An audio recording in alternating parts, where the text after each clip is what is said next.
भौशीक बांधकाम खात्याचे कनिष्ठ आणि सहाय्यक अभियंत्या निलंबित करपाचो आदेश मुख्यमंत्री दोतोर प्रमोद सावंतान दिला।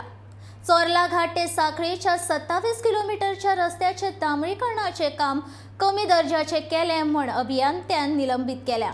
चौकशी पुराय जायसर हे दोनूय अभियंते निलंबित उरतले असो आदेश मुख्यमंत्र्यान दिला। दोतोर प्रमोद सावंतान फाटली 3 वर्सां जाल्ल्या सगळ्या व्हड रस्त्यांच्या कामाचेर चौकशी सुरू करपाचो आदेश दिला। भौशीक बांधकाम खात्यान केल्ल्या सगळ्या रस्त्यांच्या कामांची चौकशी करून बांदगडी सापडल्यार कारवाय करपाचो आदेश दोतोर प्रमोद सावंतान दिला। कामा भितर बांदगडी सापडल्यार कंत्राटदारा कडल्यान सगळे पैसे वसूल करपाचो आदेशय मुख्यमंत्र्यान दिला।